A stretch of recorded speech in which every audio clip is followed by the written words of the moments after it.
First off, I want to thank the grace of heaven and the virtues of the masters, the mercy of the grand predecessors, transmitting masters, and everyone here today for this opportunity to continue talking about the Maitreya Disaster Rescue Sutra.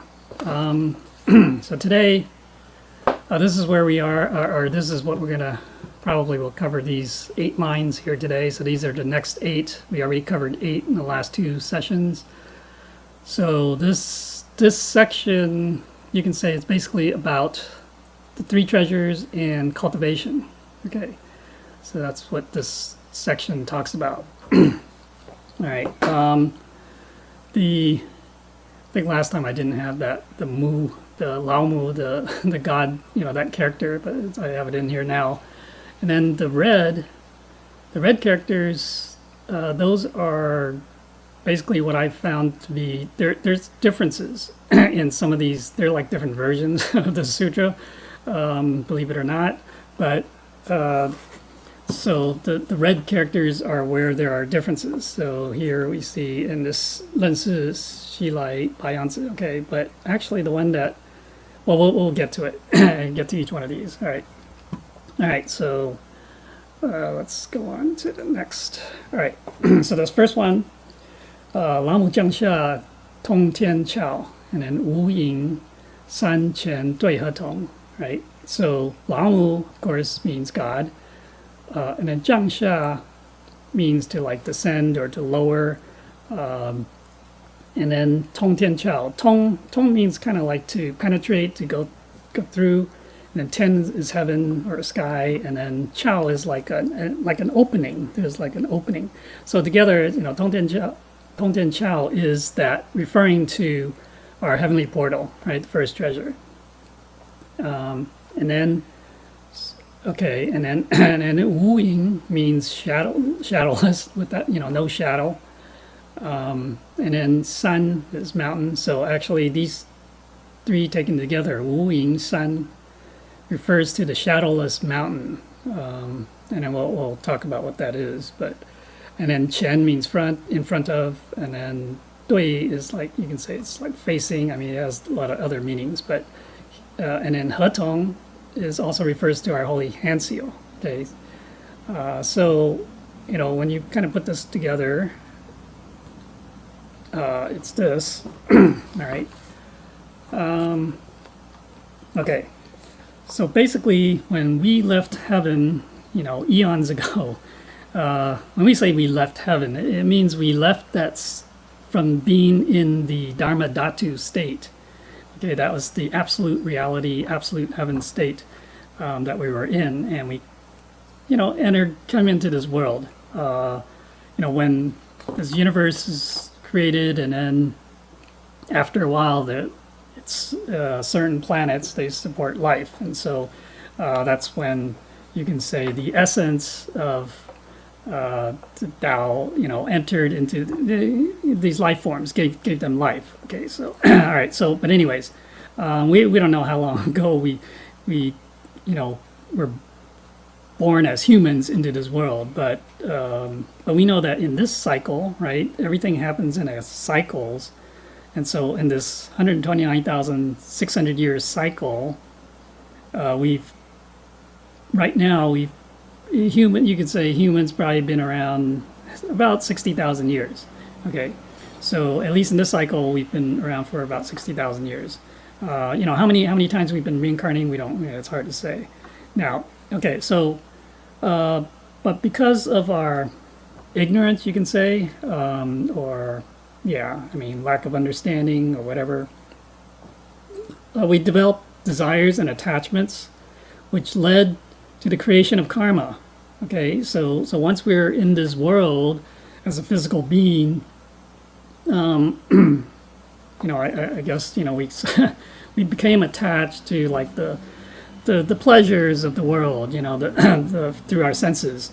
Various senses, and so we become attached, and then we start creating karma. Okay, so once we create karma, then we fall into the cycle of reincarnation, right? Basically, we became, you say we lost. We became lost. See, actually, the reason why, we come into this world you can say are one of, well, I wouldn't call it a purpose, but the end goal is to return back to where we came from. Okay, so back to, in this case we can say heaven, but we kind of, maybe we, due to our desires and attachments, creation of karma, then we kind of forgot, or forgot about returning back, because we kind of felt that the world is pretty good. It's kind of enjoyable, right, to be in this world. So that's what happened. Now maybe, I don't know if that happened in one lifetime or multiple lifetimes. It took several lifetimes. It's hard to say, but eventually, anyways, we that's what happened. And then so basically, we forgot how to return back to our original home. Okay.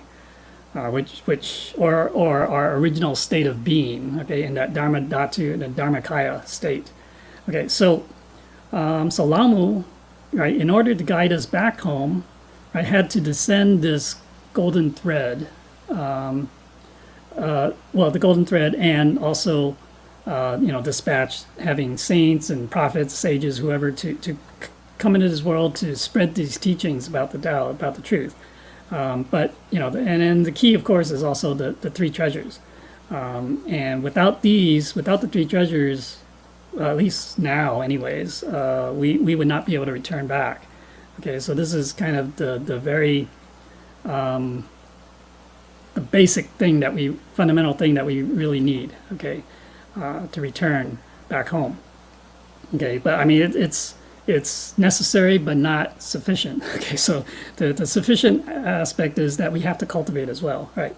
Okay, so these two phrases, they refer to the heavenly portal and the holy Hansio, right? So the first part is Lamu Jiang Sha Tong Tian Chao. So that's saying, Lamu descended this great Tao for sentient beings, and it gave us these three treasures to certify that, that we have the key to return back to heaven.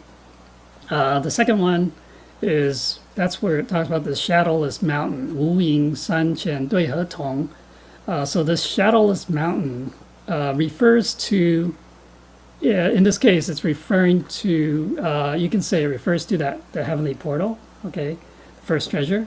It's also known as the Ling San Bao Di, okay, so, and that also can refer to the spirit vulture peak that, Buddha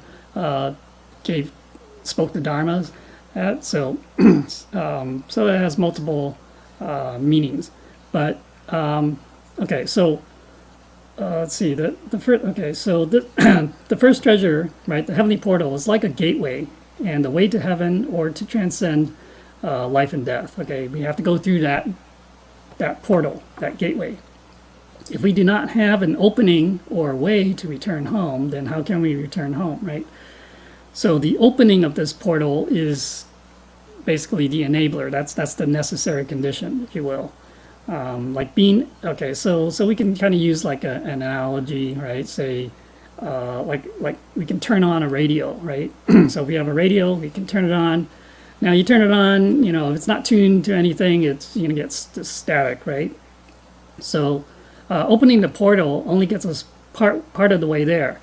We also must cultivate our mind so that we can actually, you can say, communicate with heaven, or, open up this channel with heaven, okay? Because, right, the fundamental requirement is that we must be truly, we have to be sincere, right? Then we also have to get rid of the selfish desires and intents and keep our mind calm and still. Now, this is like tuning the radio, right, to the right frequency or channel.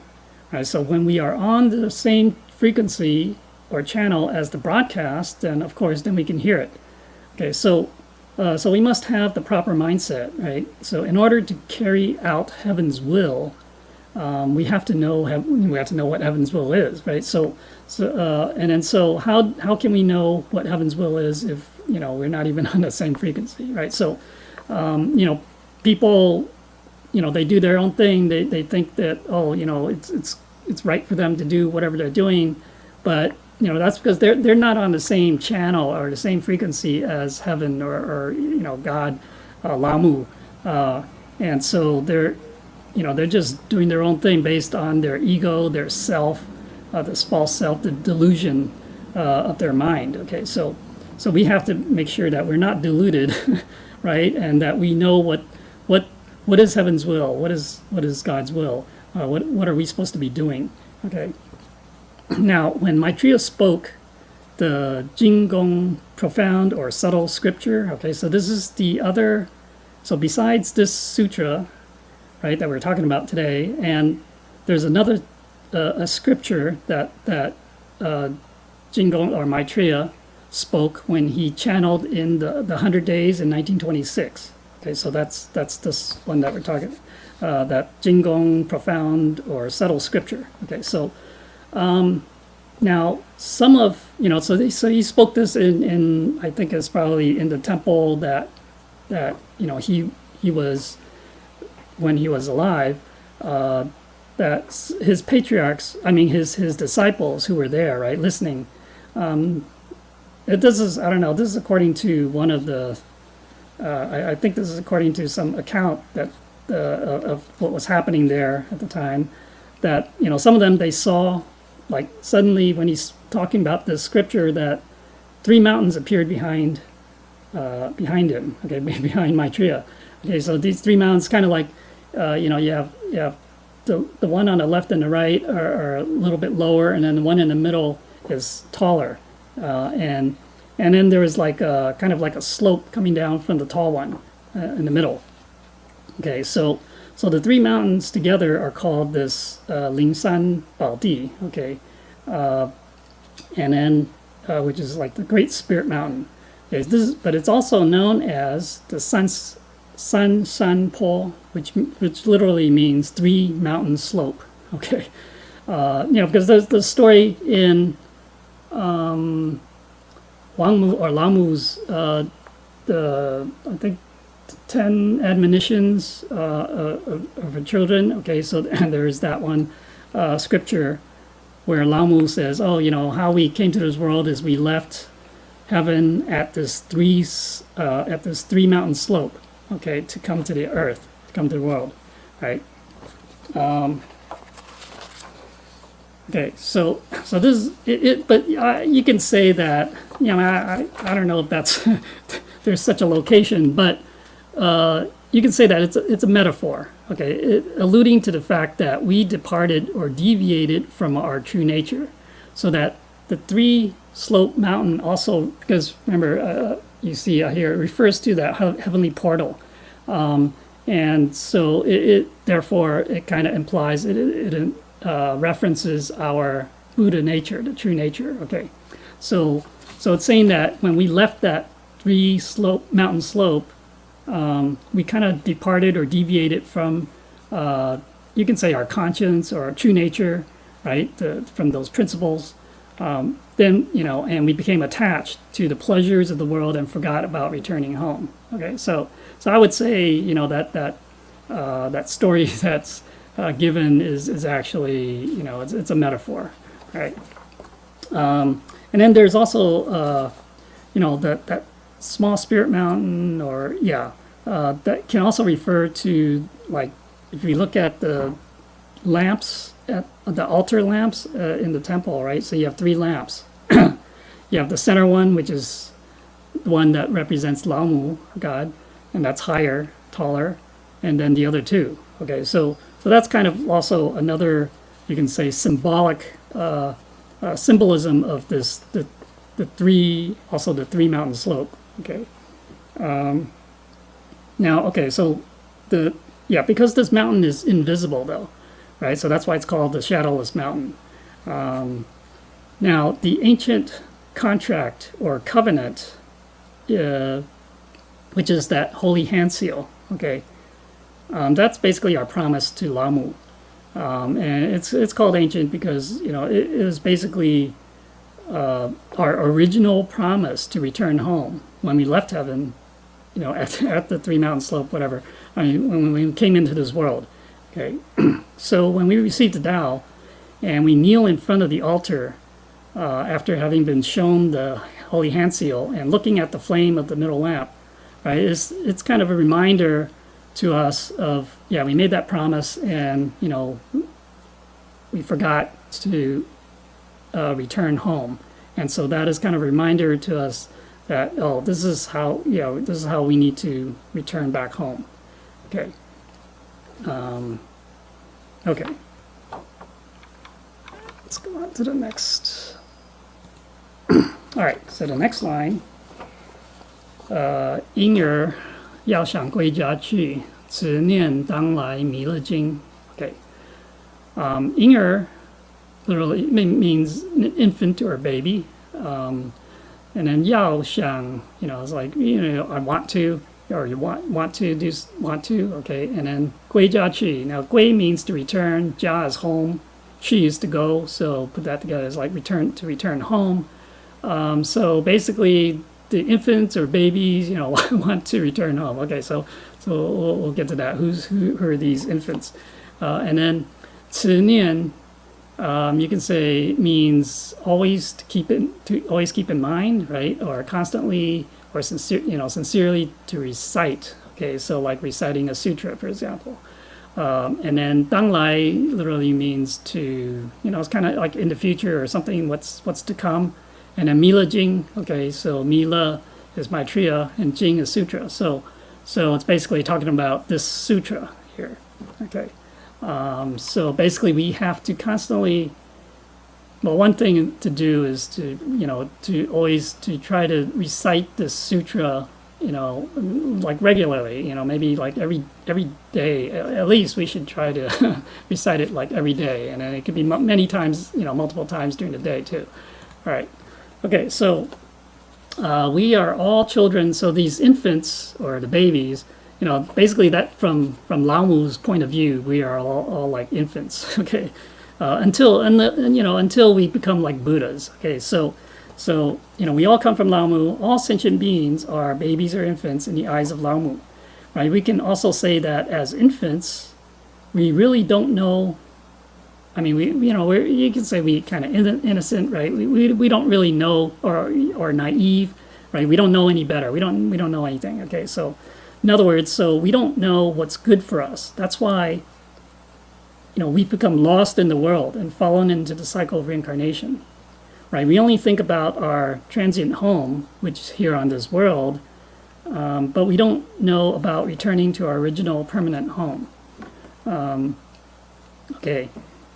So somebody once asked Holy Teacher, if, because, when you look at the scriptures from Lao Mu, right, Lao Mu is, like in that 10 admonishments, right, Lao Mu is, saying, it's like crying tears of blood, it's like very, very heartbroken that her children have not returned home, right? So someone asked, why?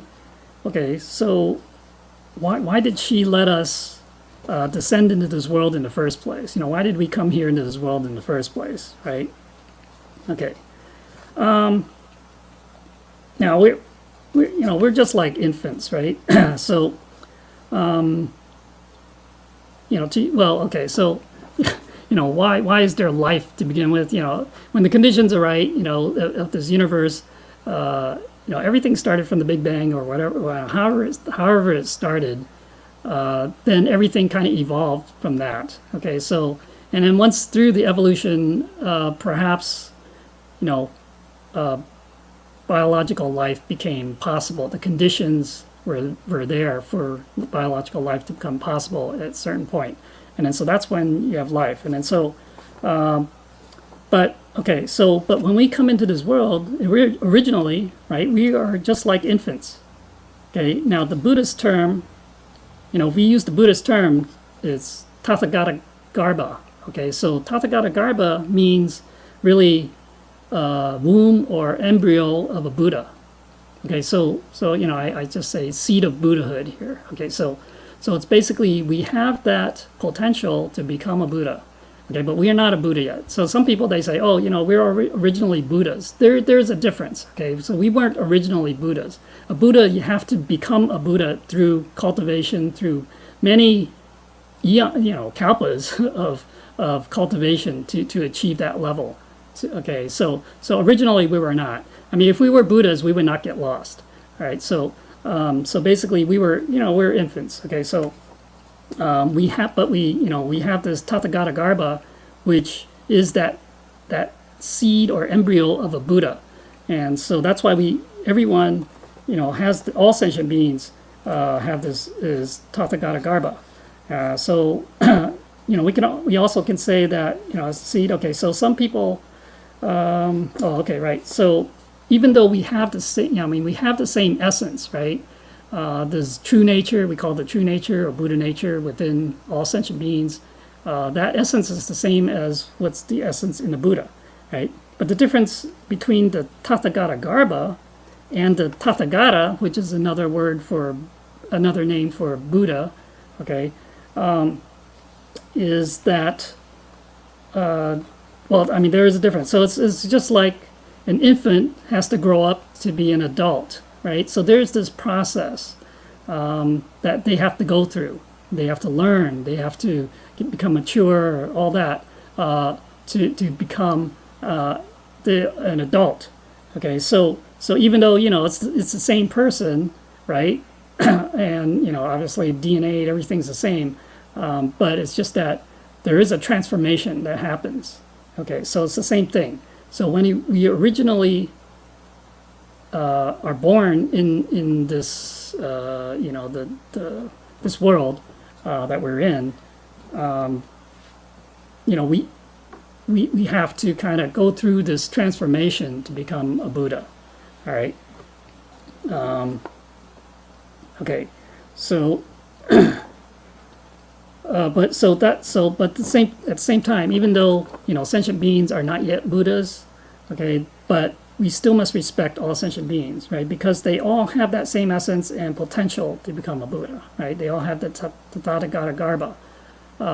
Tathagata Garbha. Okay, so we have to respect every sentient being. Ultimately, it may every sentient being, how long it's going to take them to become a Buddha. It could take many eons, kalpas, however long, but eventually they can become a Buddha. All right. Okay. So we all should want to return home, anyways. But we can go home only through the open doorway of the heavenly portal that was mentioned, in the previous line, and then even though the door is open, we must also recognize and realize. Or become one with that Buddha nature.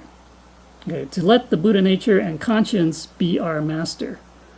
So the Holy Hand Seal, also mentioned in the previous line, is a covenant or a contract with Lao Mu. Okay, so this covenant is basically the promise that we will be good, good, well-behaved children, right?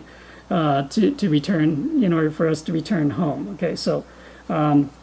So to be good and well-behaved means we follow our conscience and we cultivate and practice Tao. Okay, we follow practice those principles, the true principles of the Tao. Okay.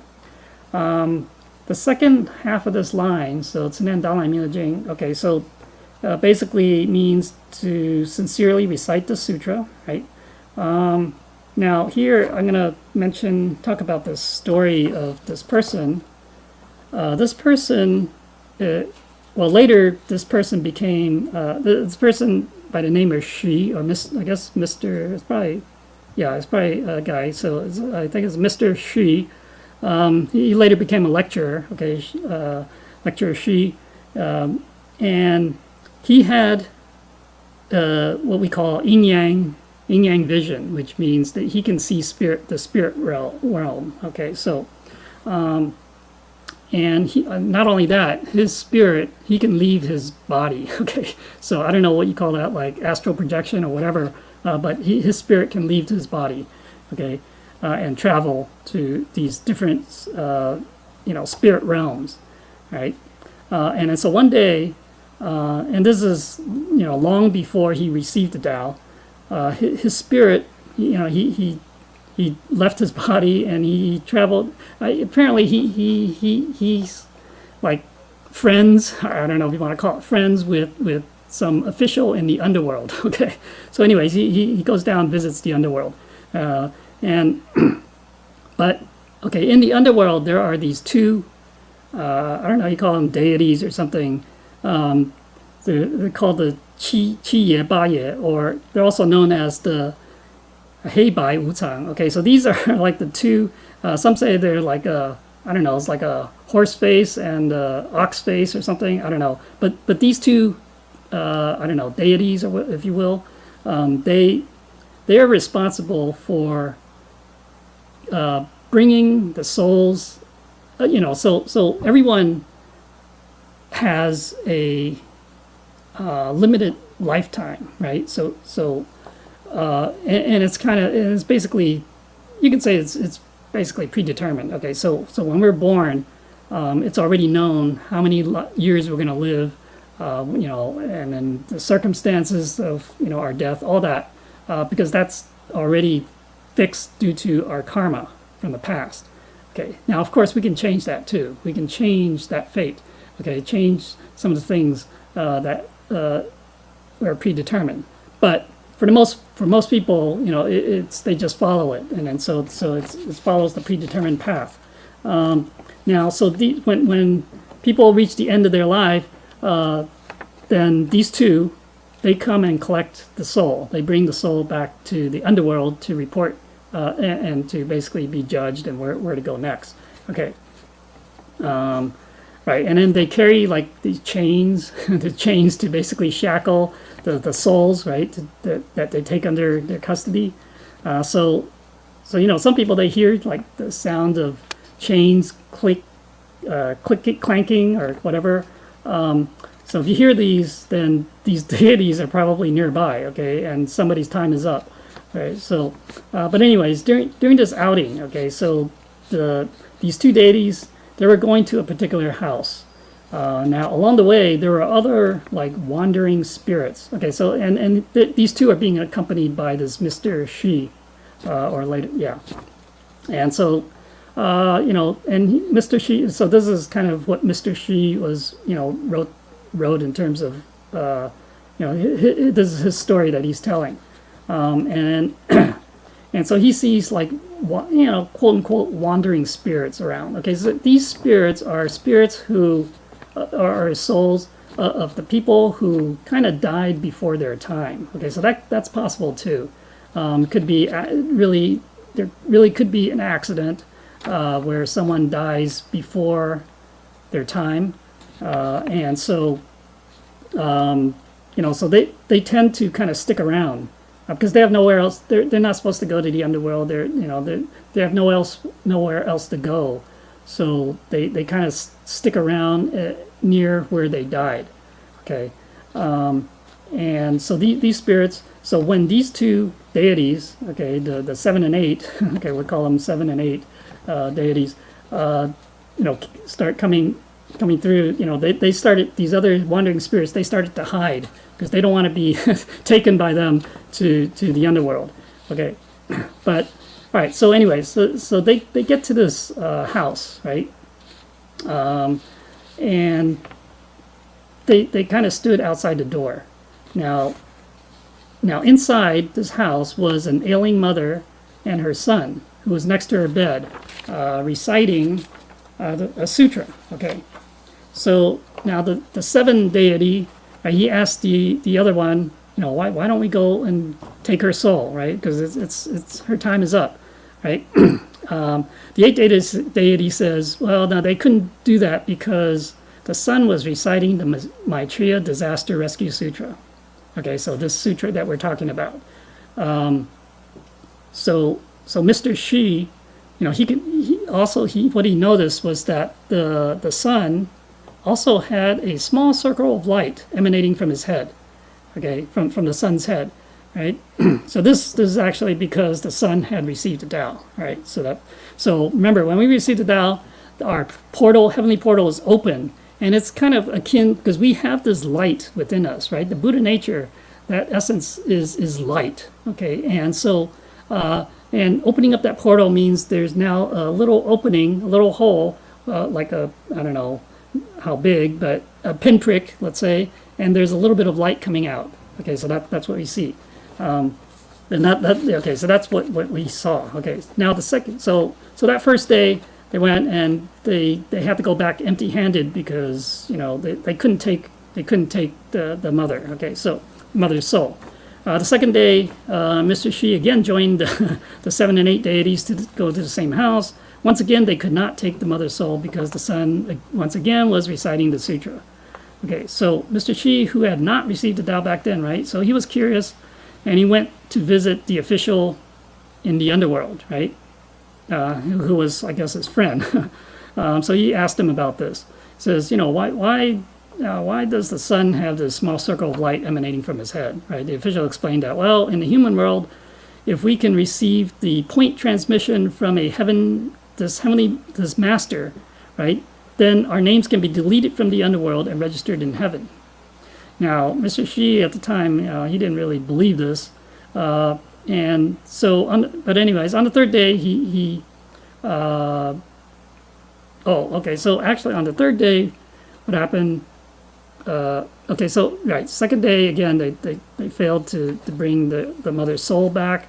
The third day, they were waiting in the underworld because basically these two, 7 and 8 deities, they need to have the order, like a decree or a mandate or an order from this official so that they can go, bring that soul back to the underworld. but he didn't issue this order yet, and so the question was, why didn't he issue this order?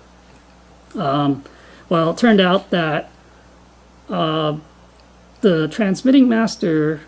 So remember that son had received a Tao, and he used to go to the temple. But since his mother became ill, he was staying at home to take care of her, and he didn't go back. He didn't go to the temple, and so the transmitting master was kind of, curious, wanted to know why he didn't come to the temple, and so he went to visit.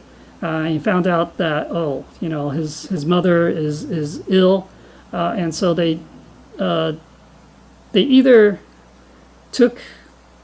Brought the mother to the temple so that she could receive the Tao, or either that or they conducted it in the house. Okay, but in any case, the mother had received the Tao, right? And so, having received the Tao, then her name. See, everyone when we are born, our names are written in the Book of Death. Okay, and then this Book of Death is kept in the underworld, like for example, that official in the underworld. Right, he has the book with all the names in there, and so he knows, this I can go. This person's life is up, so we got to bring this person's soul to the underworld. Now, because she received a Tao, her name was removed from that Book of Death in the underworld, and her name then got put into the Book of Life, or the Holy Book of Life in heaven. Okay, so she was no longer basically in the underworld no longer has jurisdiction over her soul. Okay.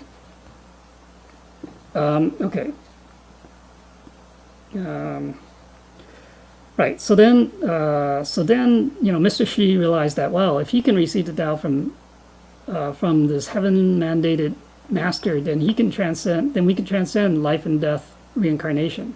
So over the years, actually, this Mr. Shi, he was then, because of this experience that he had here, then he wanted to find such a master.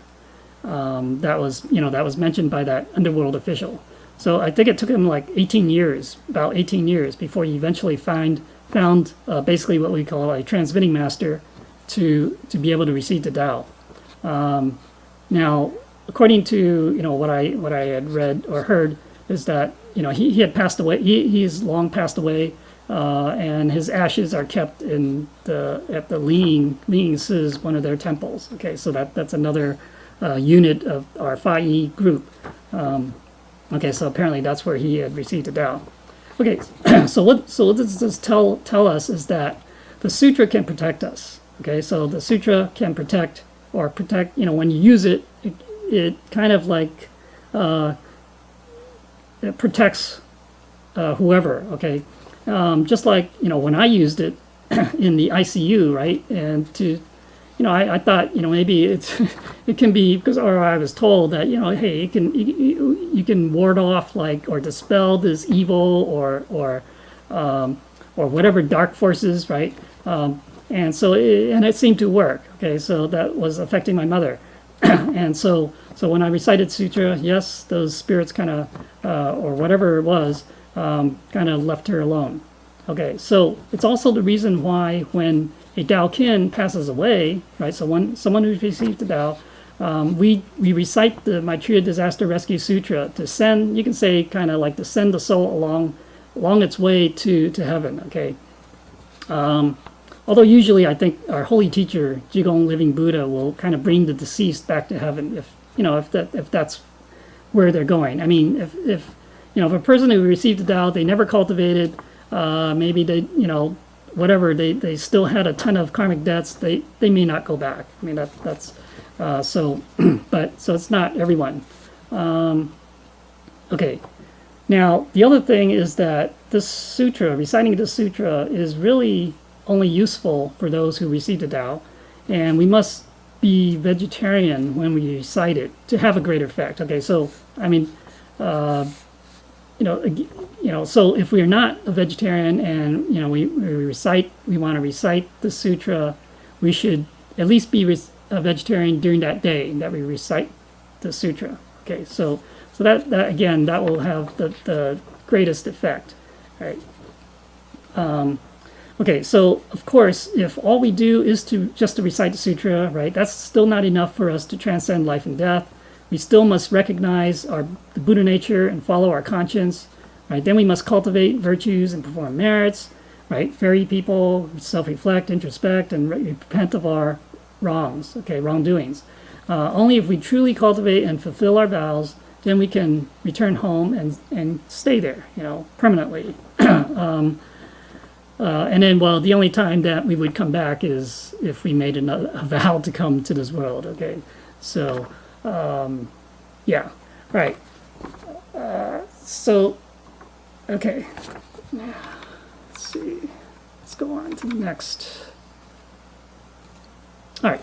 So the next one says, 用心持念佛来救，朵朵金莲 Okay, so 用心 is to diligently or attentively or sincerely, and 持念 again is to always keep in mind or constantly, to recite.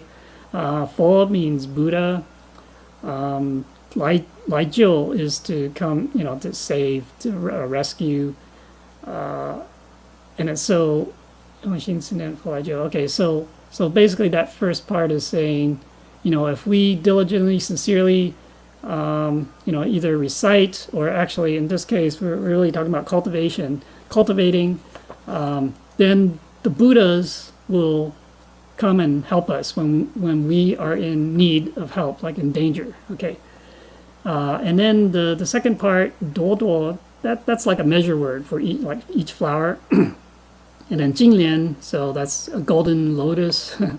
Okay, so that refers to okay, yeah, I mean, when we receive the Tao, we have there's a lotus flower that represents us in heaven. And depending on how well, we cultivate, our virtues and merits, then that flower, that lotus will grow. If we don't cultivate at all, then it becomes it becomes wilted, it's like almost dying. Okay, so we have to cultivate, right? And Qi Cao Sen means basically to transcend life and death, right? Okay, so here, when we sincerely recite the sutra, right, there are also, right, because there are spirits around us, okay, and so if there are these benevolent or maybe benign spirits around us when we're reciting the sutra, they also want to listen to it. Okay, so because I guess it's good for them too. It's good, and while they're listening, they're going to also want to protect us. Okay, so they're going to kind of act as kind of our protectors when we're reciting the sutra. Now, they're also, we probably as cultivators we would have other like what we call angels or guardian angels around us too, that would help us. But these other spirits will also, because when they do that, they get some merits as well, right?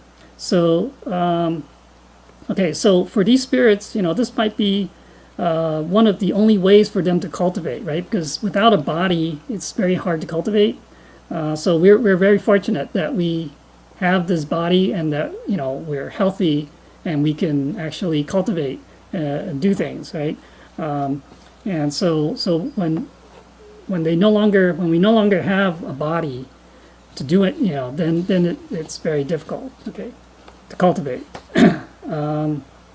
Okay, so I guess this is part of the reason why the sutra can maybe dispel the malevolent or malicious or mischievous spirits, because maybe protection from these benevolent spirits. Okay, so it's good for us and it's good for them. So it's good, for everyone. All right. Okay, now the Yongqing Zinen. Okay, so it does mean sincerely and diligently to cultivate. Okay, so most people do not really give 100% when they do things. In fact, they're not 100% wholehearted about doing things. And it's just like what it says in chapter 15 of the Tao Te Ching last week. Says we're held back by the inertia of our so-called comfort zone, for example. Okay, so this includes our basically habits and even our laziness, right? So we must get over the obstacle of our comfort zone, overcome the laziness, break our bad habits, and put our mind wholeheartedly into the cultivation and the practice.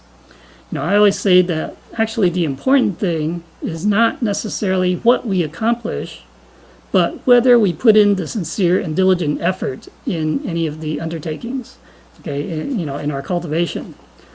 Of course, we can't judge others, right? Because we have no idea, how much, if they're putting in 100% or not.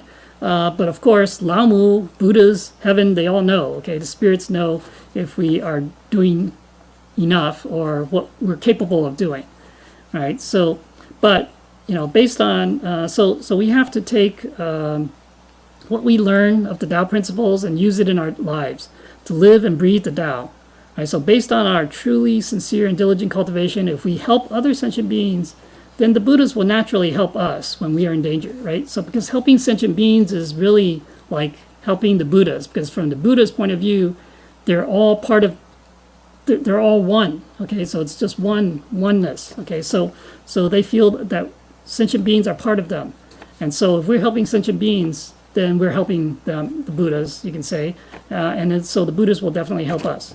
So we don't need to ask Buddhas for help. This is a key, because a lot of people, they pray to the Buddhas for help for whatever problem they've got. But really, we need to help ourselves, right? All we have to do is cultivate our virtues and help others.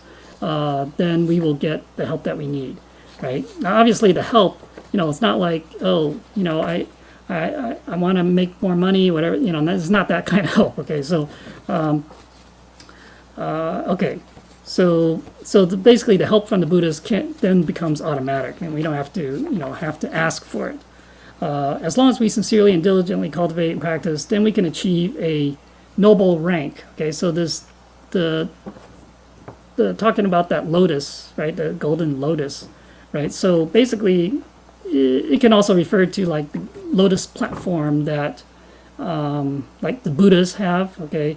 That basically that's their rank or title, and so when we return back to heaven, if assuming that we fulfilled our vows, completed our mission, whatever we needed to do, cultivate it well, have merits, then we'll have a certain rank, noble rank, if you will, some kind of title, and so basically like in the previous section, it talked about the ninth and highest lotus platform, right? So that's the highest one, and then but most importantly, right? We will transcend the cycle of life and death. Whether or not obviously, if we are able to achieve a level where we have some kind of like title of like an immortal, right? Then we can then we really truly transcended the cycle of life and death. So I mean, they don't have to come back unless they want to, right? All right. Okay. All right. So the next. Okay, so here we have 认识西来白杨子 and then 香耳颠铁化成经. Okay, so 认识 means to recognize or to know, and then actually, okay, so the other wording is 是的. Okay, so it means the same thing. All right, so these are basically interchangeable. In terms of which one is the original or authentic sutra. I don't know. Okay, so because you see both of these going around, but maybe it's 认识, even though like the one that I had been using was 是的. Okay, so and just a note about even though there's different versions. Now my take on maybe why there are different versions. Okay, so today when Buddha's channel, we have staff members there to like record, write down whatever the Buddhas are dictating, okay, in terms of the sutras or scriptures. They do that like on a blackboard, and then this gets copied down and all that. I assume that back then when they didn't have that. Okay, so maybe individuals, they were just trying to write down whatever the Maitreya spoke themselves. So you have different people writing down what they thought was spoken, what the words were. So that's my guess as to why maybe some of these are a little bit different. Okay, but for the most part, they have the same meaning. It's just different words, slightly different words. Okay. Now, the other thing I wanted to mention is that okay, first of all, I said in the first class that we don't have to know the meaning, okay, behind these words when we recite it to have an effect, right? We just have to be sincere, okay, in our reciting of it. Just like, in my case, when I recited it, I had no idea what these words meant, but I just knew that I needed to recite it to help my mom, and it worked. Okay, so the second thing is that it doesn't seem to matter which version, or at least I don't know. I mean, I only recited the one version, but I suspect that it's basically the same. It doesn't really that matter so much. It has to be this particular version that using these words. It's like I said, there's several versions around, and when I used one version, that worked.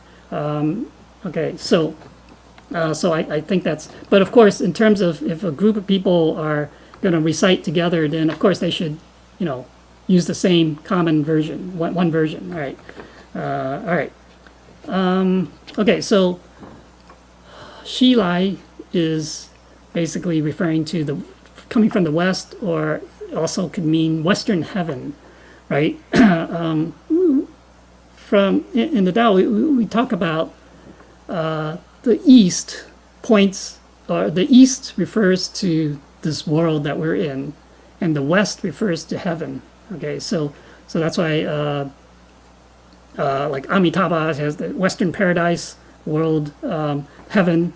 Okay, so that it's all in the west. So this is not, and this also doesn't mean necessarily just that Western paradise heaven of Amitabha Buddha.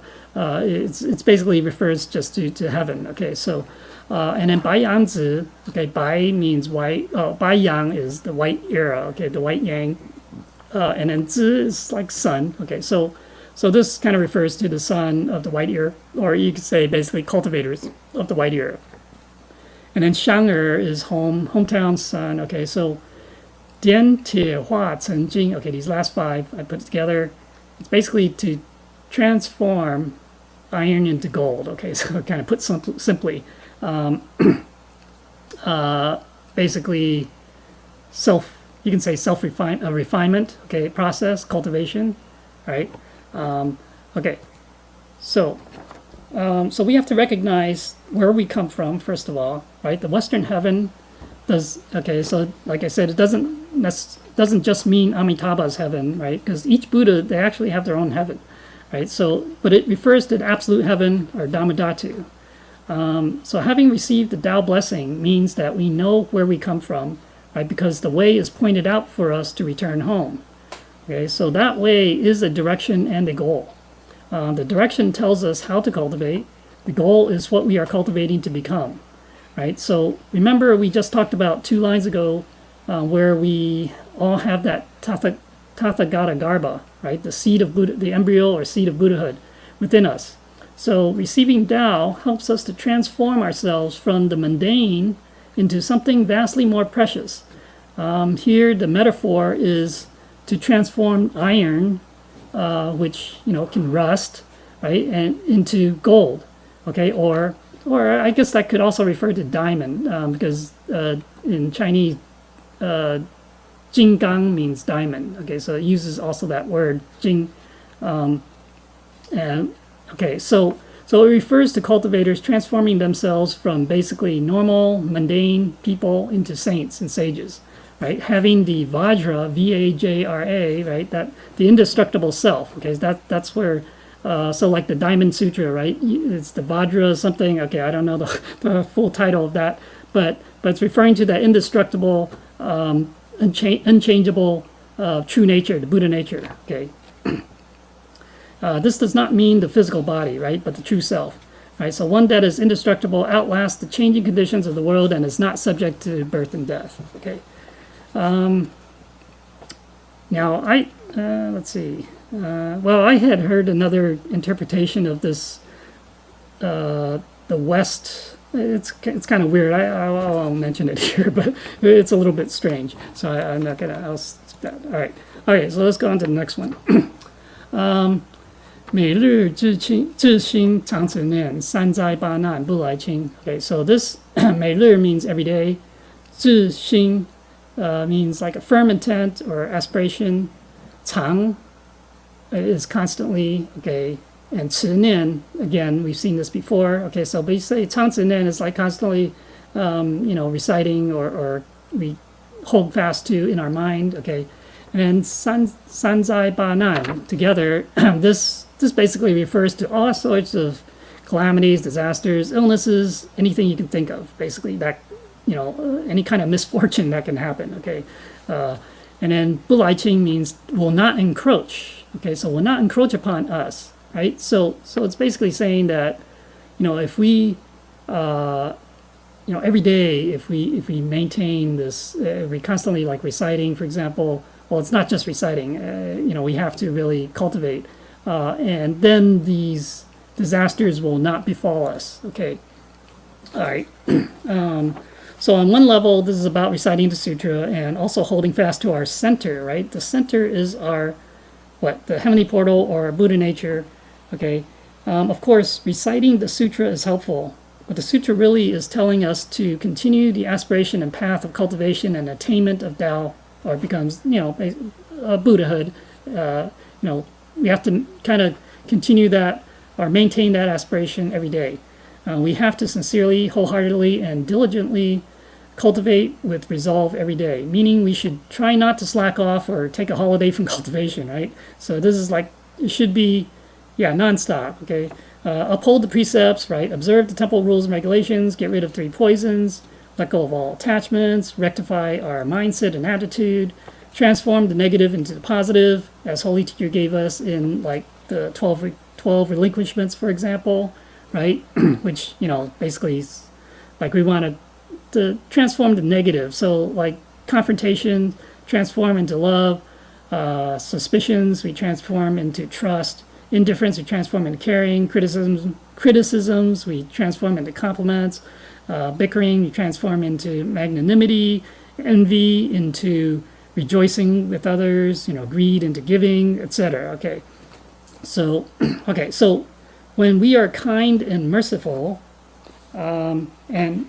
and harmonious, right? Then we can get along with everyone, right? So by cultivating these positive qualities, we are nurturing positive energy. This positive energy can change our karmic fate. Okay, so because the seeds of calamities or basically the causes of calamities and disasters are basically planted by us. You know, we did that ourselves in from previous lives or even currently. So we have to alter the conditions such that we do not bear the consequences, right? So this we can accomplish through sincere and diligent cultivation. So all sorts of calamities and disasters, both natural and caused by man, will then not impinge upon us. Now, people who do not cultivate, right, they'll be swept along by the currents of karmic fate. This applies to most people, including, you know, many people who receive Tao, because unfortunately they receive the Tao and they don't cultivate, and you never see them again, so you have no idea what they're doing. But so if we look at, though, like our senior transmitting master Jin, who is 95 years old, right? He had his fortune told by several fortune tellers when he was a young man, right, that he would not live beyond the age of 57. So why is he still alive today? The fortune tellers, they can be accurate for people who do not put in the effort to change their fate, right? So in other words, they're going to be accurate for most people, right? Because most people don't know how to change their fate. And so, but for those who are cultivators, or actually the other extreme as well, if you're a very evil person, they will not be accurate either, because they also change their fate in a different way. Okay, so, so although people who do not receive the Tao, they can change their fate somewhat, just like there's a Liao Fan, right? Liao Fan, there's a book called Liao Fan's 4 Lessons. Okay, so this person, he did not receive the Tao. This is, I don't know how long ago this was, but, you know, he cultivated, because, you know, he had his kind of future told, and, you know, but the monk told him, you know, that you can try to change your fate, you know, so he did a lot of good deeds, performed merits and stuff like that, so that he did change his fate somewhat. But of course he can't transcend life and death, which you have to receive the Tao to do. Okay. Okay, so senior transmitter Jin, right, he started out as a non-believer, actually. So, but when he heard that not only can he communicate with his deceased parents and sister, but also to uplift them into heaven, so uplift their souls to heaven, because they had not received the Tao, so they were likely to be in the underworld. And he became very interested. So long story short, right, he pursued the path of cultivation, he uplifted his parents and sister, and pioneered Tao in the U.S. Okay, so his faith and resolve have never wavered. Right, the path of cultivation may not be easy. Right, so for us, we have to realize that cultivating, we may do all the right things, but we will still encounter obstacles, difficulties, tests. Okay, so and that's a given. All right, so it doesn't mean that if we cultivate, everything's going to go smoothly. But these, we have to resolve these earnestly. We have to earnestly cultivate, okay, and use our wisdom really and follow basically all these principles to try to not make things worse when these difficulties or tests happen, right? And so if we want to change our karmic fate and escape calamities and disasters, then this is what we have to do, okay? All right, now let's see. Let's go to the next one. Okay, so the next one, it says 要想成佛，请礼拜，常持聪明智慧心.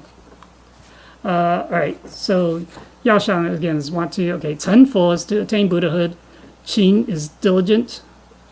礼拜 is, you could say, worship, to pay reverence to. And then, okay, so again, 常持 is to constantly maintain or hold fast to.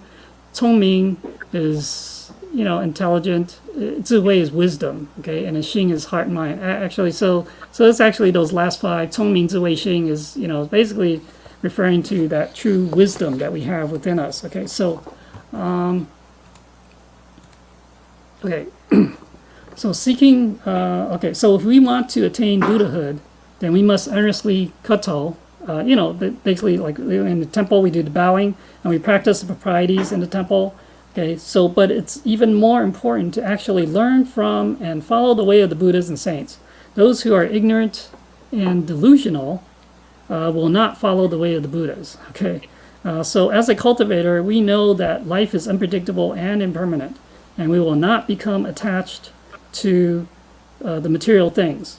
We also realize that we have the seed of Buddhahood within us, right? So, let's see. So we will want to cultivate ourselves to nurture and manifest our innate virtues and transform ourselves from that iron into gold or diamond. Okay, so or basically, you know, to transform from being a sentient being into a Buddha, okay, or a saint.